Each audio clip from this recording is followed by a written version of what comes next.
Hello everyone, and welcome back to your daily government and financial news update.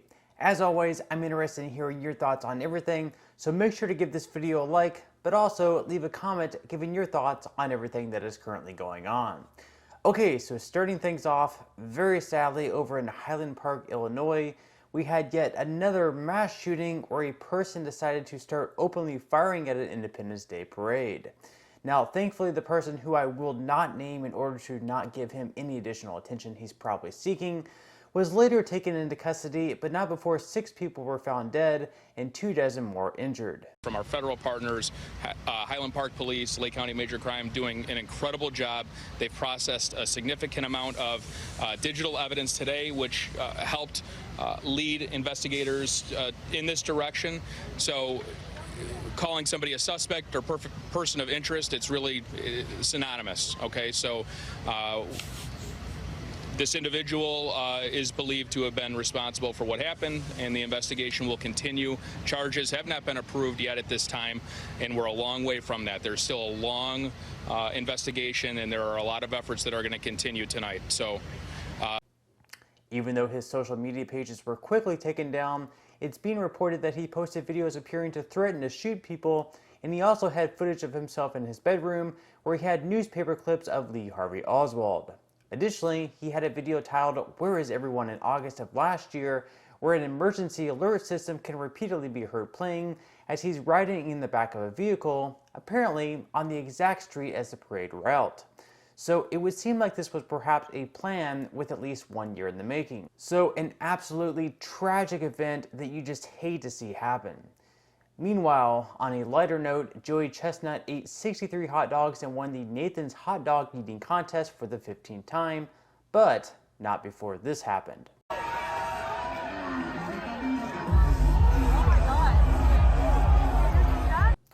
Won a hot dog eating contest and successfully choked out Darth Vader. That's not something you see every day. Jessica Chastain also took a moment to wish everyone a happy Independence Day from her and her reproductive rights. Meanwhile, the Biden administration continues to look at all options to legalize abortion up until the moment of birth, and so the Department of Health and Human Services are looking to turn national parks into abortion mills. Democrats called for including Alexandria Ocasio-Cortez, which is maybe temporary clinics on federal land, fight it in the court, let the courts say no, and instead try it. Did you guys look into this at all?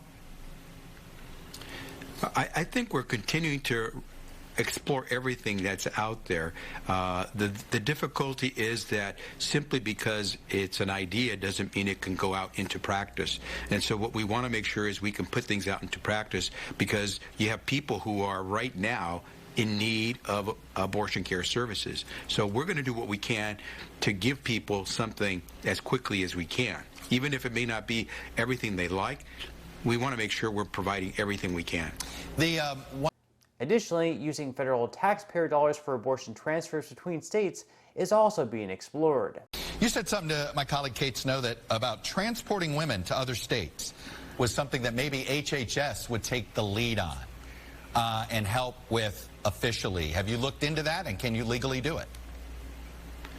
We are exploring the opportunity to work with others to make sure that if a woman is trying to access that care that she needs, that we'll be supportive of that. There are a lot of partners, public and private, who are looking into this. We're one of those partners. So it's all hands on deck for Joe Biden taking care of one of his biggest priorities. Also a big priority for the Biden administration, inflation.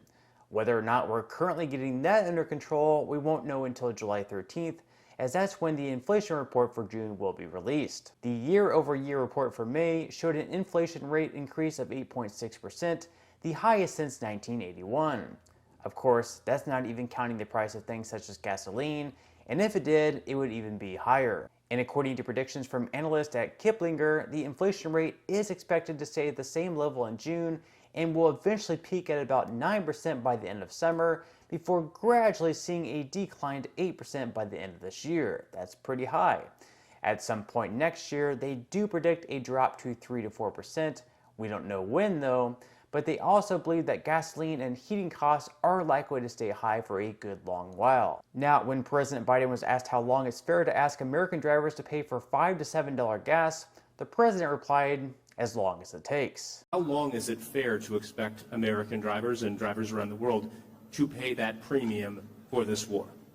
As long as it takes. So Russia cannot, in fact, defeat Ukraine and move beyond Ukraine.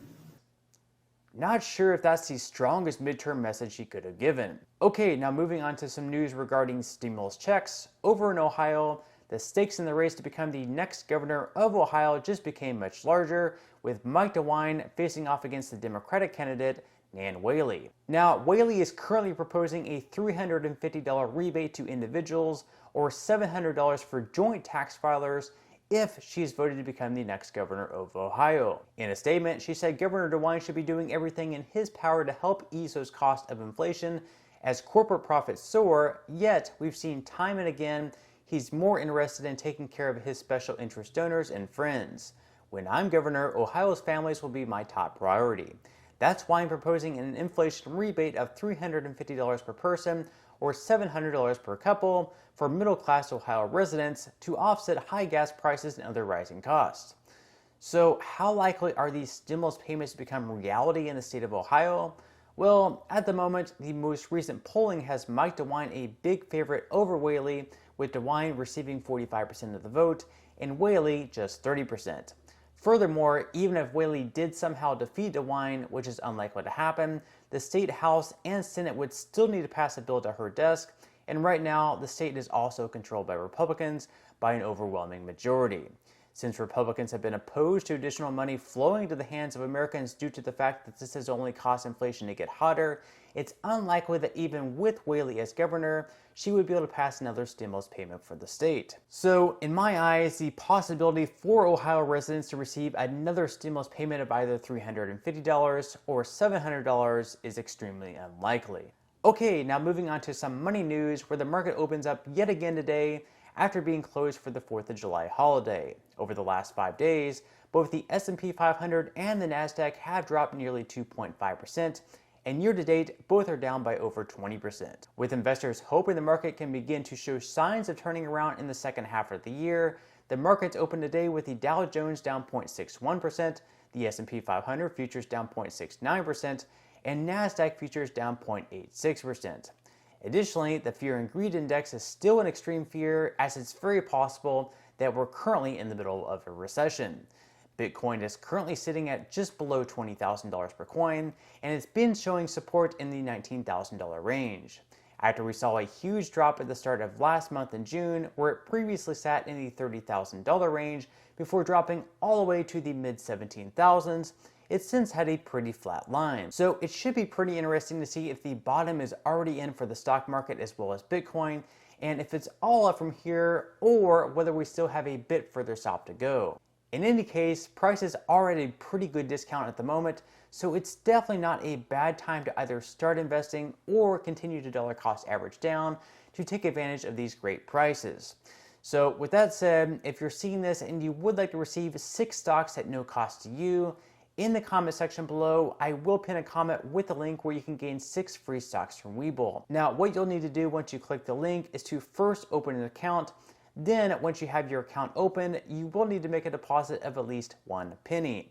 Additionally, if you activate Webull Crypto and complete at least 1 trade, you will then be able to claim $5 of Bitcoin or any other cryptocurrency of your choosing. But on that note, I'm going to go ahead and wrap up this video. If you enjoyed the content in today's video and you would like to see more like it, I would encourage you to give this video a like, subscribe to my channel, and ring the notification bell. That way, you will be the very first to be notified when I do release future videos. And until next time, I hope you have a wonderful rest of your day, and I'll see you in the next video.